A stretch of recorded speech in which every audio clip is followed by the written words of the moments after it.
You haven't done the hot yoga yet? That's bro. Oh my God. Woo! I'm like, yeah, you see it. Thank you for having me. It's a pleasure to be here. Josh, Kobe Bryant is the best scorer you've ever seen. We can now rearrange history. Yeah, I wish somebody would do one of those moves against me in 21. I'm all for winning. I'm all for being competitive. But you took it to another level. One of my favorite basketball trainers to connect with and follow over the years is here with me. I have on this episode my guy, Jalon Bransford. People say I want to move like Kyrie. I want him like Kyrie or like Luka or all these players. And I'm like, dude, you should want to play and move like yourself. Jalon is a basketball skills trainer based out of Pennsylvania. He's the creator of the virtual program Handles from Home, and he's been helping players improve their handles, their confidence, and a special emphasis on their movement all across the country and across the world. If you believe that, I can do whatever I want to do against anybody, you're in a way better position to perform as opposed to somebody that's super skilled, but they're stuck in here. Jalon, peace, bro. Welcome to the show, man. It's good to have you here. Martin, thank you. I really appreciate it. Been waiting on a very, very, very long time to do this. So thank you, dog. Seriously. You're one of my favorite people on the planet, man. So thank you. Seriously. Take me into the origins of your interest, your curiosity in the rhythm and the movement and the cadence of basketball and how that relates to your approach as a basketball trainer. Quiet as kept as a kid, I really, really, really loved music, as we all did, right? I think there's this tangled web between music and basketball. Most likely, you've either played basketball and you've been into music, or you probably tried to rap or something like that, or you were a rapper and you've played basketball at some point. So for me, I really, really loved music. Specifically drums, and I honestly had an overbite, so I couldn't play any instruments as a kid. In elementary school, I got the opportunity to just try out and play different instruments, and they're just like, this isn't your thing, but hey, you can do jazz choir if you really wanted to. And I really love music, so I took an interest in that. At the same time, when I'm going to get a paper for my parents in the morning or run to the store and get this, I've got a basketball with me at all this time. And I'm always, always, always finding some type of sound. Most of the time when you see any type of content that I did on Instagram or anything, honestly, it's not really scripted. More so now, absolutely, for sure. But anything else, I hear something in my head and I'm like, that's a twing twing, blah, blah, blah. Like it's a sound, it's a rhythm. All those things fuse together when players are literally making their own music on the court. And I don't think anybody else really moves alike, to be honest with you, at all. So people say I want to move like Kyrie, I want him like Kyrie or like Luka or all these players. And I'm like, dude, you should want to play and move like yourself, ultimately, at the end of the day. And that's the beautiful thing about rhythm and cadence is you get to see how somebody determines sound and movements to themselves. And it's really getting in tune with the self. What are some of the things that you look for or notice first when you start working with a player? Coordination, flexibility or lack thereof, comfortability with themselves. And then I'd have to say just not being afraid to look silly or just try new things. And then I'll just say as well, too, I can tell if a kid's never jumped rope before or if they just never practiced. Those things just stick out immediately. I'm like, okay, there's something going on here that isn't translating. They haven't gotten out of the way of themselves quite yet. But those are a few of the things that just stand out to me immediately. The ability and the willingness to be silly, do something different, the willingness to take on something totally different than what you're used to. Sports that I really genuinely love watching. I love watching tennis and I love watching golf and I love watching basketball, wrestling as well too. Why?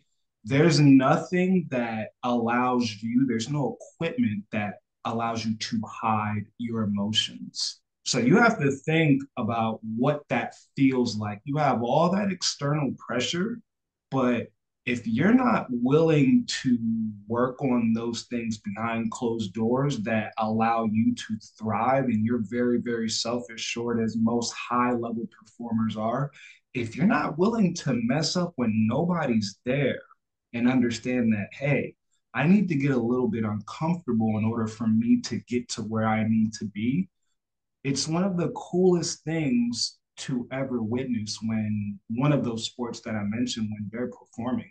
Like I'm sure you've seen it when Chris Rock, whatever he's saying, and I'm sure it's crazy what he's saying to Kobe during one of those timeouts in the finals. And Kobe doesn't like stoic, doesn't say anything. And that's one of the top guys. But you see it more and more and more to where kids are getting in the zone and they're performing at super high levels because they didn't mess up. They didn't messed up hundreds of thousands of times. What does it look like to you for a player to have a productive handle? Handle, to me, people that handle the ball very, very well can move into space. They can move out of space. They can keep their space and they can create space however they see fit at any given time, any stimulus. This is the response, and it's not really scripted. They're just that comfortable with the hand to ball interaction, their body working in unison as one cohesive unit. Doing that, I think, takes a culmination of block training by yourself just so that you can get the basics and fundamentals down. And then you're actually playing, right? And then having the ability to say, watch other people that you idolize or you may emulate and see what are they doing well that allows them to thrive in this particular position. Like one of the biggest things I like about Kyrie is like he just fights through contact. I've never seen too many guards do that. He's elusive, he's extremely dynamic, but Kyrie hits you, hey, and he gets hit and he doesn't stop. Right. Doesn't stop at all. So I think if you focus on block and then you play to see what actually works and what doesn't work, and okay, like where am I at? Self-assessing and then being able to just watch and soak up information and apply. I think if you do a culmination of those things, you're in a pretty good spot to drop people off, if you will. You said a few really good things there. I love how you mentioned getting in and out of space because that is how we operate on the court by dribbling. We get in and out of space by dribbling. The ball, our body goes where the ball goes. We can't travel with the ball without dribbling, or else it is a travel, right? So the dribbling is our means of navigating. I love how you mentioned that because it makes me want to talk about flow a little bit. Let's talk, float dribbles and gather steps and all. I mean, where does your mind go when you hear things like that when it comes to just the kind of like freedom of movement or the ability of movement for a basketball player when it comes to, handling that ball and navigating through spaces? Probably the first thing that I'd say has to come to mind when you're talking about floats, you're talking about gathers, you're talking about stutters. Remove the ball first and foremost. Most of the time, if I'm trying to teach flow, And that's even an interesting line within itself, because I absolutely believe that flow can be taught. It can be accessed, as you know, through your breath and different breathing methods. But to get to that point, I think you have to be able to just control your emotions. But even before that, I removed the ball so much and just say, all right, we're just going to get in tune with your body, man. Like, so many people get caught up in what the ball is doing. And I'm like, dude, this is an extension of me. I'm just bringing this thing as I'm going to wherever I'd like to. So most of the time, that honestly has just come from like walking everywhere. Like, I was one of those kids, and I'm sure you were as well too. I dribbled a basketball every single where I went, even when I'm not moving. If I'm sitting down, I just have to dribble, and that just builds a relationship with the basketball. It becomes a part of you. It's an extension of you. So removing the ball and getting in tune with your body, I think, is the first approach. If you're uncomfortable with your body and putting yourself into awkward positions and being able to say drop or split, drop your hips, keeping your chest up, like it's like yoga, like hot yoga, which I've not done, and we'll get to that in a second. But You haven't done the hot yoga yet? bro, we need one here. Like my man Deshaun was telling me about it in Boston. I have not done it yet. I'm actively seeking. Oh, Jalon, bro. That's bro. Oh my God. Woo! That the sweat, the release, the yeah, bro. Oh, yes, bro. Oh God, please, bro.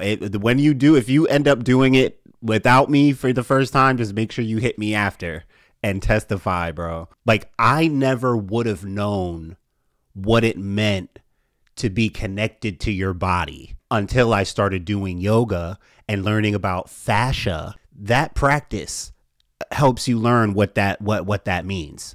And by doing that as a basketball player, it's unbelievable what happens when you start to build on that connection with your body. I honestly don't know why it's not celebrated more or talked about more. I see that it's starting to grow every single day, but it's kind of like, why not?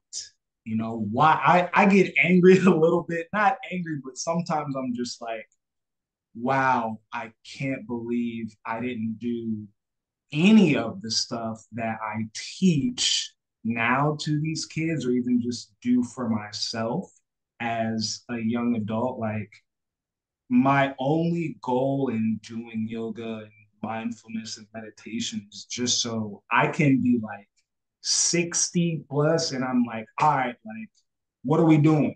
Like, what are we doing with my kids? Like, I still want to be able to move, man. So it's just funny that having the success and all the things that I've experienced through the game, and I didn't do yoga. I took care of my body, but I didn't do yoga. I didn't ice or any of those things. I was big in stretching, but I really didn't do any of those things that I do now. Something that I definitely learned, and I'm sure you experienced this as well, because you take pride in being a student while still teaching. And when I started training, one of the first things I noticed was that I found myself almost relearning the game. What were some of the things that you started kind of relearning with the game, especially with handling the ball? Because I mean, you spend so much time with handling the ball and the footwork and the cadence and stuff. I mean, talk about some of those things that you felt like you kind of relearned with dribbling. Static versus stationary, biggest thing. I'll tell you quick story, right?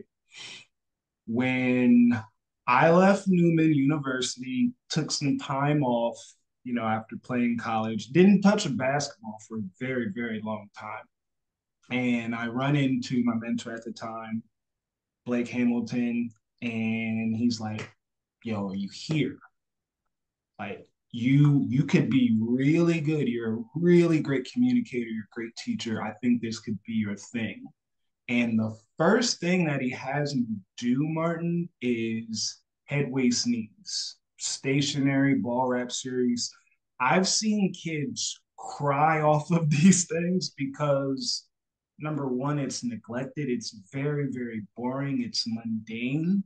But boy, it really, really works if you go at it and if you stay with it. Like my handle went from okay, I can do this naturally to where it's just very, very sticky. It's very tight. And that's just honestly doing the same thing for months on end, multiple times throughout the day. Just stationary, two ball juggles, things of that nature. There was movement there as well, too. But it's not like what it is now. You know, if a kid makes a mistake, then I'm quick to correct you, as opposed to now, I really don't want to provide too much information to the students because honestly, when they're out there performing, they have their coaching staff and they have four other guys on their team that are going to help them through it. But for the most part, you are going to be the main person that is assessing and making decisions, right? A coach can put you in a position, he can put the five best players on the court that he feels are going to have them compete at any given moment in the time of the course of the game. That can change based on personnel, based on swings. Hey, like there's mismatches here, you're too slow. All right, we got to make some changes. The same thing goes for players when it comes to your handle. I'm big on cues. I don't want to come off as if I know and you don't. So I'm always asking people if you're familiar with something before I even go into a spiel. Like, are you familiar with, cues, affordances, constraints, things of that nature? These are huge, like, I think it's growing here in the States, but overseas, this has been the thing for a very, very long time, right? And that is using, say, visual or an audio cue. And that lets you know it's time to make a decision. So you can have somebody doing, say, curl, tween, float, curl, tween, float. At any given time, you can have a visual cue to where you're pointing. And if you point and that ball is, say, in your right hand, you're pointing to the left, hey, do whatever you want, just change directions as quick as you can and explode. And you can do the same thing with an audio cue. When I say go or blue or red or number, or even if I give you the smallest math problem, 2 + 2, if the number's odd or even, this is what you do. That decision making there gives you that game like scenario to where, oh, this is happening. Oh, here we go. So that's the difference in between then and now. Where I struggle sometimes is I don't want to give too much to somebody too early and discourage them. I used to be like, man, if you can't do 20 mic-ins, like we're gonna keep doing until you get 20. And that can be so discouraging, man. If you continue to do something over and over and over and you're not having success, that can really break a kid's spirit in that time. And I've just been so transformative to say, you know what? It's too much for what I'm trying to give to you now. Let's dial it back a lot. But honestly, static ball handling and then stationary, it's just entirely different. That's the biggest two things between then versus now and just seeing how the game's evolved. I mean, that's where a lot of kind of the stuff I do with like meditation and even the yoga, and even things you're talking about, or that we talked about kind of at the beginning, as far as like being willing to be silly or whatnot. I've said this before, like a lot of players can't play their true game or the game that they think they want to play because they're not able to be their true selves. There is something to a player who comes into a workout or a situation or whatever the case that has a little more confidence. It's one of the biggest advantages that you can have as a competitor. If you are confident, you don't even have to be nice. Like if you believe that, yo, I can do whatever I want to do against anybody, you're in a way better position to perform as opposed to somebody that's super skilled, but they're stuck in here. So meditation, as you've mentioned before, visualizations. I don't have you ever heard of Jen Harris? Jen Harris went to Penn State. She was McDonald's All-American. This is a very, very long time ago. She went to my alma mater, Central Dauphin. She scored 2,000 points in high school. Like, Okay. she's one of the best, like, in person, players that I've ever seen. But long story short, I ran track, right, for years, for a very long time. And Jen was a national champion maybe as a seventh, eighth grader, for maybe 2 or 3 years. And one of the things that I saw her do then that I've seen people do now is visualizations, right? I would watch her do, and this is in the 90s, like all this stuff is unheard of. But if you watch track and field, or if you just watch any athlete that is a high level performer and they're locked in here, sometimes you see them just sitting in their environment and they're just zoned out. Sometimes they have their eyes closed, sometimes they're just in a trance. But I would watch Jen do this like 2 hours before a race, and she would go to the finish line and she would just sit there. And I was like, yo, what's like you bugging? Like, what are you doing? And her parents explained to me, like, no, she's just visualizing what she's going to do during her meet today. So doing things like that, and I'll even say journaling, give you a competitive advantage, because all it takes honestly is one time for all of that hard work to pay off. You just play one good game, and that tells you, like, yo, I am who I believe I am. Having one good game, one time, can change the player's confidence and shoot them through the roof and take them to an entirely different level. But it's going to take just as much work behind the scenes for you to shine when those lights are on.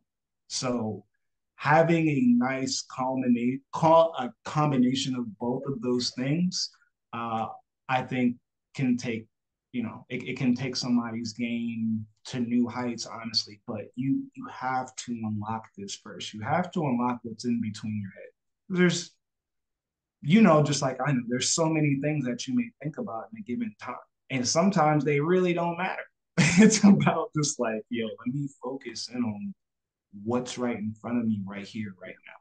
You work with players in person, virtually. I've seen you at parks, on sidewalks, on Zoom, on FaceTime. I mean, I've seen you in the sand, in the water, in the swimming pool, and I mean, you will go anywhere and teach a session, a meaningful session at that. So just give us a couple examples. Nothing crazy, but just examples, because I say that to say I'm sure you have been all across the spectrum as far as different skill levels, abilities, desires, different people saying they want to do different things. I've seen you work with people who I'm sure they look like people who just hit you up, because sometimes people hit me up that's like this, like, hey, I'm just trying to stay in shape, or I'm just trying to get in shape. I just want to be good for my men's league, or I always just wanted to get a little better at basketball or my coordination or whatever. So just give a couple examples. I mean, what are some things that you've seen out there in the field, teaching the game to, different kinds of people? There's a couple of examples, and all of them are on different tiers, different facets of them using the game for a positive for them. from, let's say, a performance type base or just like a stud, I'll have to say, honestly, it's Malachi Palmer. It's very, very important. He just committed to Maryland. And I'll say this, just being straight up and down. I worked with Malachi for a good 4 or 5 months when he just had an interest in the game. And if you guys YouTube, go ahead and YouTube him now. What he's like now is incredible because that first day when I met him, he was a little kid. Like he was like, yo, I just want to be good. So giving him the foundation and being able to work with him at a very, very early age and instilling in him like the stuff that I'm going to have you do, you may not understand. You're not going to be able to do it. You're not going to like it, but it's going to be better for you at the end of the day. And to see where he's at now, I have nothing but great things to say about him. I'm super proud of Malachi for just achieving that. Second was a kid named Manny. He was obese, right? Obese. I see him one summer and he pulls up to classes once a week, right? For the entire summer.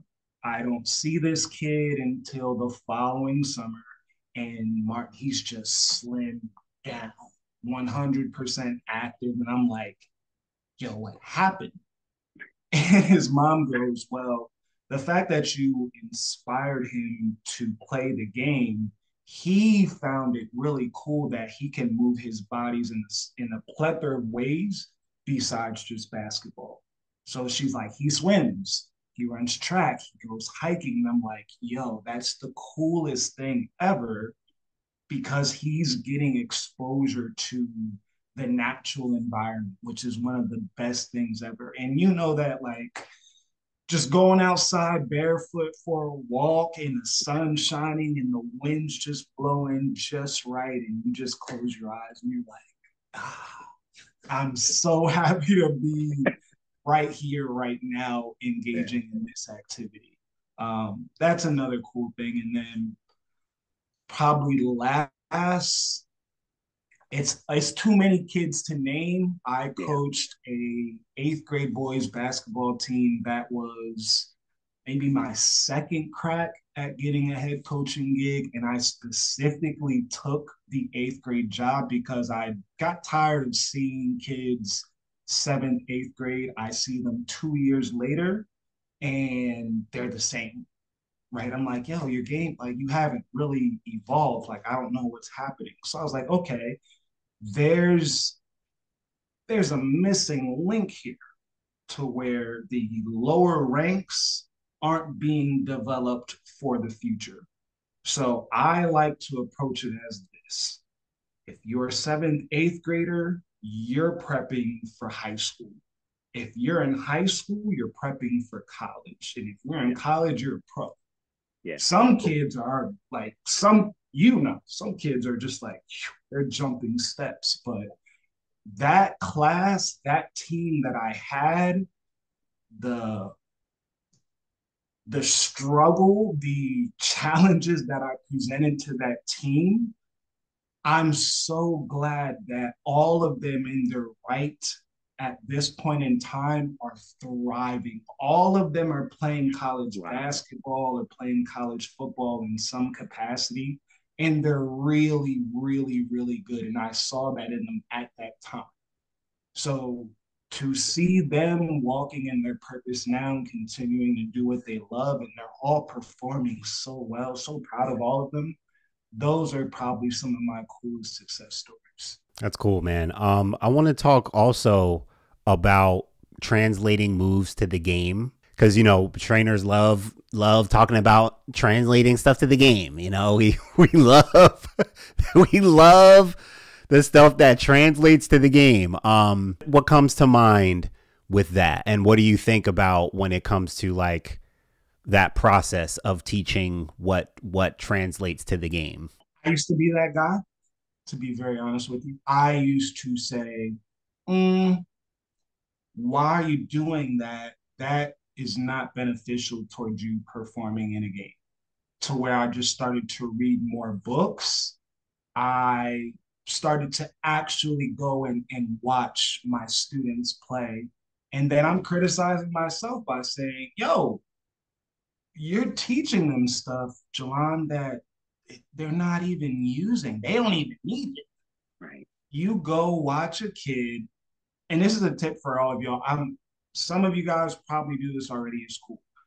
Go to your kids' games, go to your clients' games, go to your students' games, take a piece of paper, take a notepad, timestamp every single possession that they're in the game, offensively and defensively.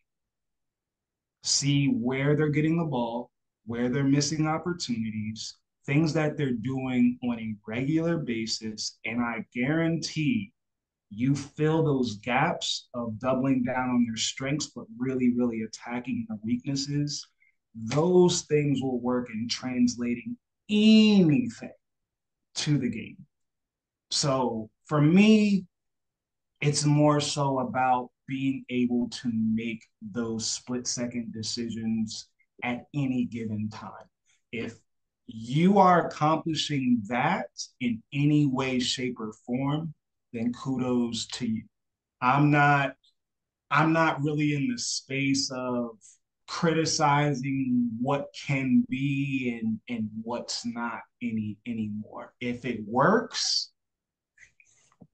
then God bless you, brother. Then that's totally fine. I'm not going to really debate with people about what does and what doesn't work. But if you have that ability to get the kids to, hey, I'm reacting, I'm reading, I'm making decisions, and it works, then that's all that I can really care about, man.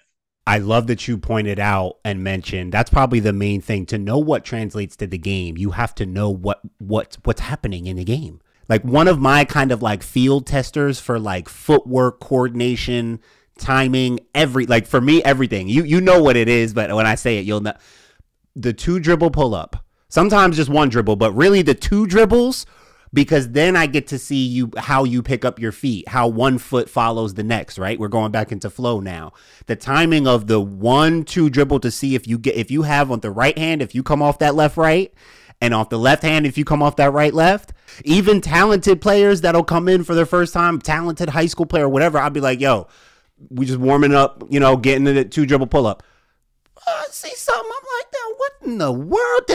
Did I speak Japanese? Because I don't know what you did. The feet are all off and they land on 2 feet. I'm like, dog, what's going on here? I had a session this past Saturday, and we literally just simplified even that, just like cut the fat. Instead of working on 10 things in that hour and a half, whatever the duration is, cut the fat and just put them in scenarios to where, hey, like, bro, you don't have the ball in your hands at every given moment, every single possession, right? Some people do because you're that guy, but if you're smart, if you're an opponent and you're a competitor, the name of the game is to take everything away that they want to do, right? So all I literally did, man, was just do DHOs with this kid, 1-2 pull,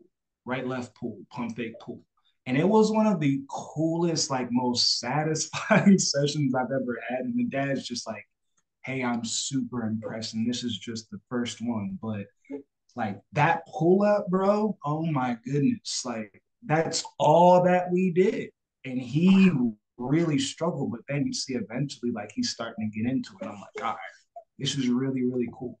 The pull-up jumper, repping it as much as I like to, keeps them in such a rhythm with their feet and with their shot. Then look, then I can even say I can speed it up. I can play some I can play 50% defense. I can say, yo, okay, now let's make it game pull-up, right? Game pull, where we're not just doing empty ghost, no defense, like just casual pull. No, now let's let's make it game now. Feel somebody there. Feel what it's like to hit a contested pull-up, right?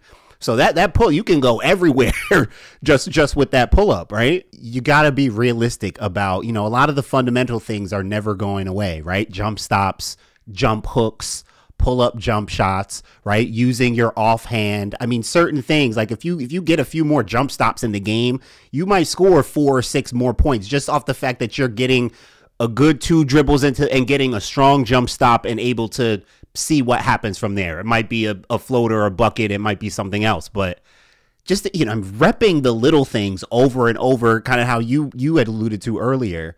I mean, that in itself will translate because you're going to be in better rhythm, more comfortable, more confident, right? I totally agree.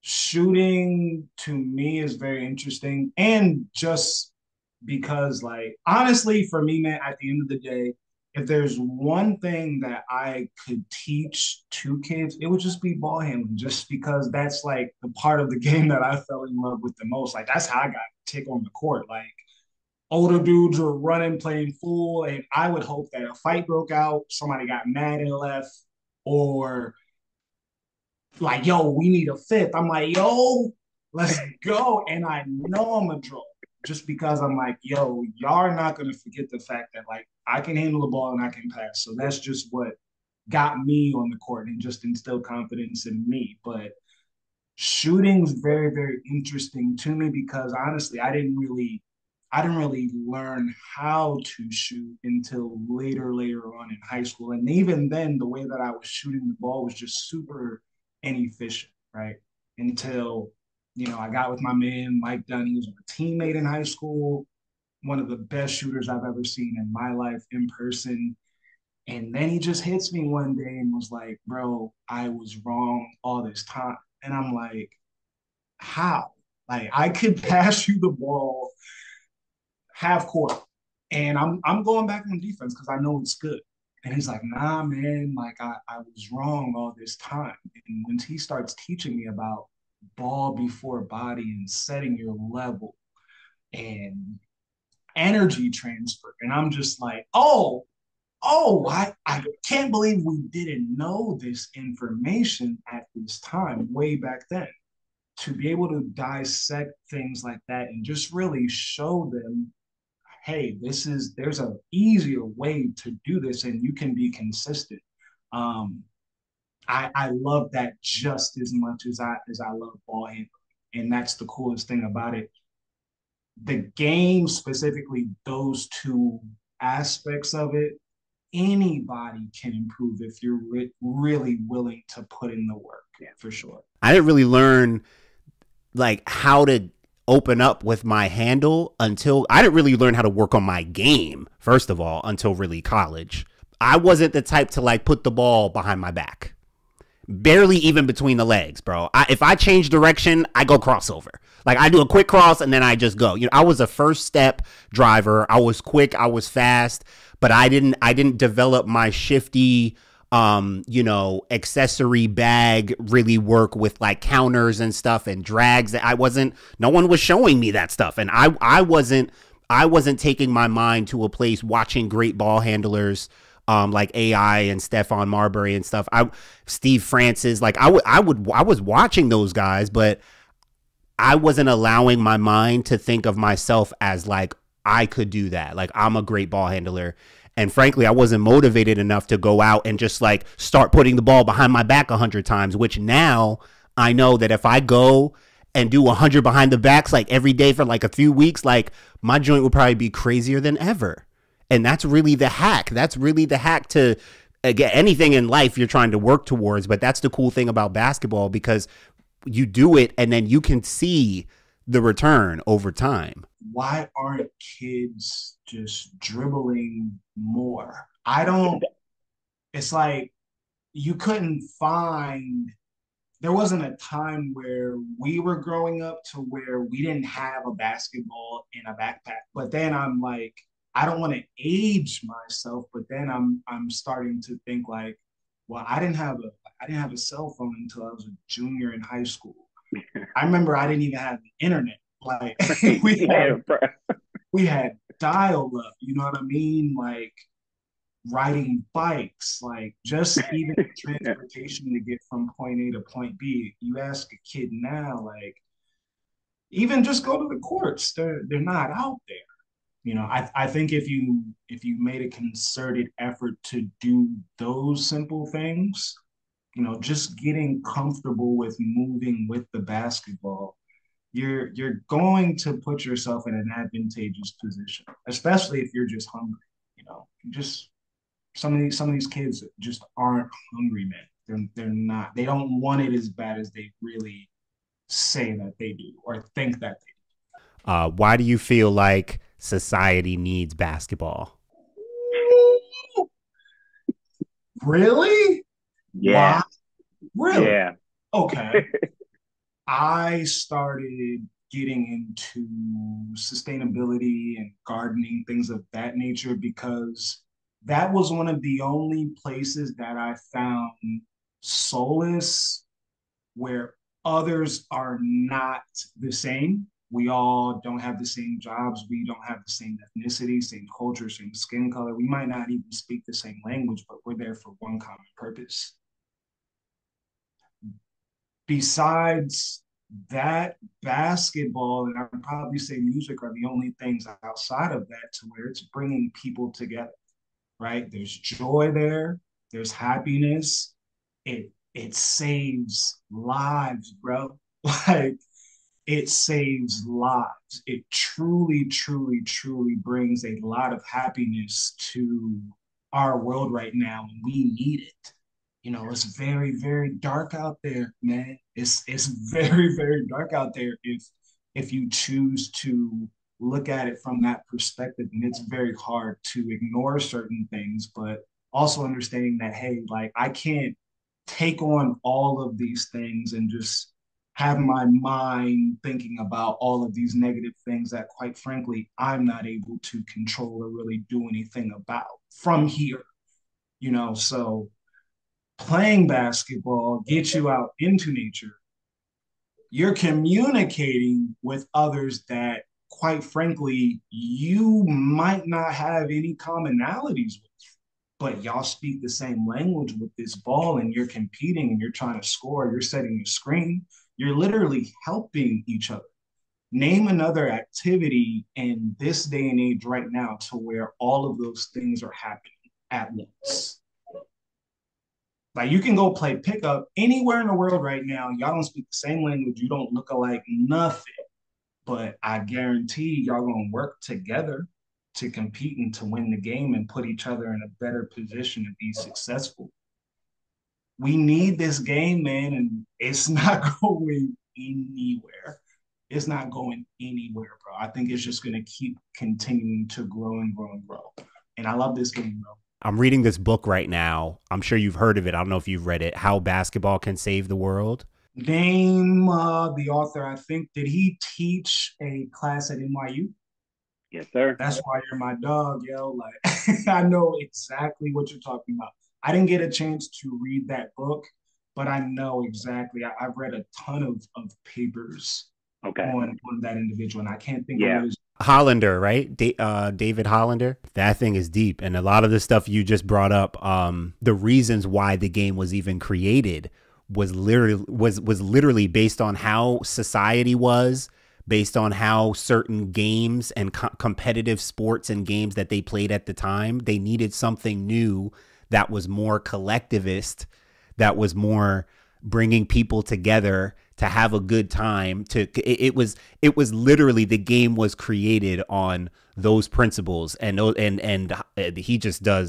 he does an unbelievable job connecting those principles to real life and making the case that basketball, we need basketball, like maybe more than people might realize. Bro, my man Jalon, it's been a pleasure having you on, man. I appreciate you, King. Thank you for coming through and sharing the knowledge, the conversation, the gems. I gotta say this before I get off, just because, dog.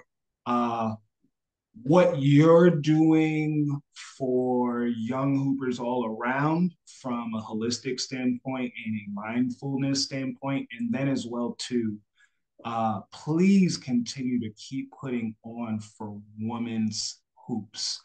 Thank you. Thank you, dog. Serious. Thank you. Wow. It's needed. They can hoop. It's more enjoyable to watch than men's hoops. If you like the game, you like the game, but you bringing a positive light to women's hoops, bro, of all different ages, skill levels, I can't thank you enough. So thank you again for having me, bro. I've been waiting on this for a long time. it was a joy for sure. You and me both, man. Thanks for saying that. Thank you. Thank you for the words and for the love, bro. Much love, man. Jalon Bransford, handles from home, the man himself. If you liked this episode of the Basketball Society podcast, I need you to go down and click like, leave us a comment, and subscribe to Basketball Society for more content, breakdowns, interviews, and episodes of the show.